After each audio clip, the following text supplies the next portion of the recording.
Bonjour, la conférence sur Tout savoir sur les salaires s'est déroulée il y a quelques instants. Elle a été organisée par le Moniteur des pharmacies. Basée sur un quiz, cette conférence a permis aux participants de participer activement à son déroulé et de mieux retenir, je l'espère, les 3 points clés. Les 3 points clés, ce sont les suivants. Le premier, c'est l'augmentation de la valeur du point qui a été négociée en novembre dernier par les partenaires sociaux et qui s'applique depuis le 14 février à l'ensemble des pharmacies. La deuxième, la seconde, c'est une mesure contenue dans la loi de financement de la sécurité sociale qui prévoit de diminuer l'assiette de calcul des indemnités journalières en cas d'arrêt maladie du salarié. Auparavant, elles étaient calculées sur 1,8 fois le SMIC.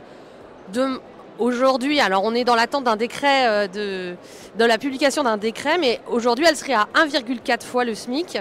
Ce qui obligerait l'organisme de prévoyance ou l'employeur à mettre un peu la main à la poche pour compléter. Enfin, la troisième, c'est la prime de partage de la valeur, autrefois appelée prime Macron, qui depuis le 1er janvier 2025 est rendue obligatoire à titre expérimental pour une durée de 5 ans.